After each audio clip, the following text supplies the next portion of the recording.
અમદાવાદ ગ્રામ્ય વિસ્તારમાંથી સરકારી બાબુઓ અને પોલીસ કર્મીઓની લાંચખોરીનો વધુ એક શરમજનક કિસ્સો સામે આવ્યો. કણભા પોલીસ સ્ટેશનના બિનહથિયારધારી assistant sub inspector Bhavesh Raval અને ગ્રામ રક્ષક દળ એટલે કે જીઆરડીના 2 સભ્યો કમલેશ બારોટ અને રણજીત સોલંકી એક કોસ્મેટિક ફેક્ટરીના માલિક પાસેથી ₹30,000ની લાંચ લેતા એન્ટી કરપ્શન બ્યુરો એટલે કે એસીબીના સકંજામાં આવી ગયા છે.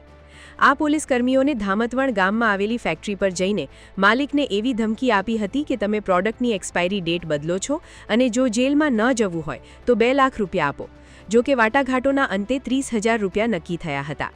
વેપારી લાંચ આપવા નહોતો માંગતો, તેથી તેણે જાગૃતિ દાખવીને તાત્કાલિક એસીબીનો સંપર્ક કર્યો.